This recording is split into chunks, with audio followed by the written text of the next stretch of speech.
Hello everyone, my name is Isabel Martinez and I am a psychology student here at San Francisco State University. One of the most important aspects of our field is mental health and mental health awareness, and one of my personal favorite areas of psychology is behavioral psychology. One of the most important factors of industrial and organizational psychology that relates to behavioral psychology and mental health awareness is the concept of motivation. Motivation itself is directly linked to employee engagement and is the driving factor of productivity. Motivation, as a definition, is the reasons one has for behaving a certain way.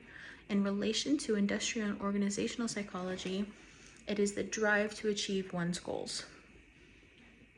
Motivation in the workforce can greatly impact performance, as I've stated before, and as we know, performance is the backbone of the industry.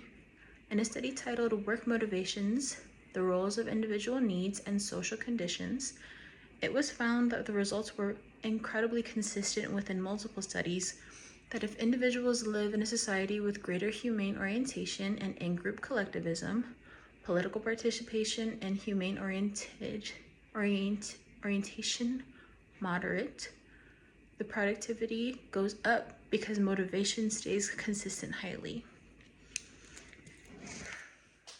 In terms of motivational theories, there are many all-encompassing ones that explain different types of motivations within different fields of work.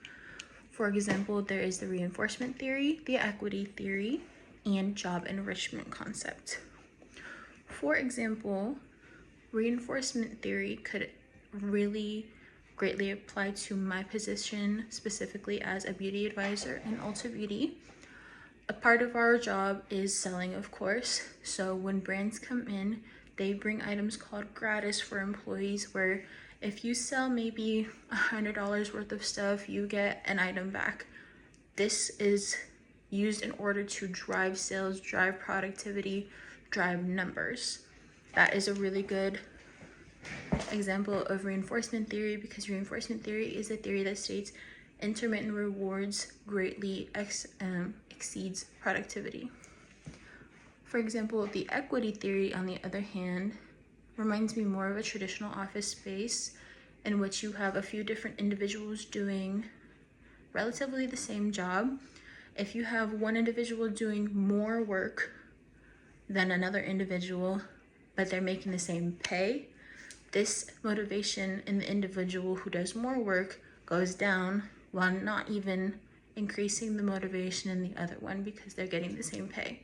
Therefore, motivation goes down, participation and productivity also goes down. Within our modern society, with inflation on the rise and the political climate being increasingly heated, we have the need for our society to work, but in order to maintain good, healthy attitudes and mental health all in general, the motivation aspect needs to be present, or you will see consequences within the productivity and performance margins, to say. The numbers will go down if motivation goes down because people aren't happy, therefore they're not motivated. A good HR and managerial team are going to do their best in order to identify these different employee engagement issues or disparities, to say, and they're going to work to resolve these issues because that's all in all going to benefit the organization and the employees. The reason I've chosen motivation as my specific focus for this presentation is because within a field like psychology, mental health is one of the most important aspects of it, and maintaining a good mental health. And within the sector of industrial and organizational psychology, you can't move forward in an exponential way with a society that dreads going to work every morning.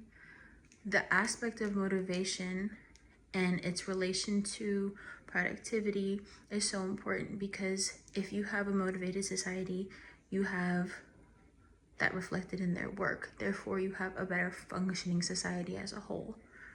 Intrinsic and extrinsic motivations are both very useful, but promotions and little rewards every now and then are good for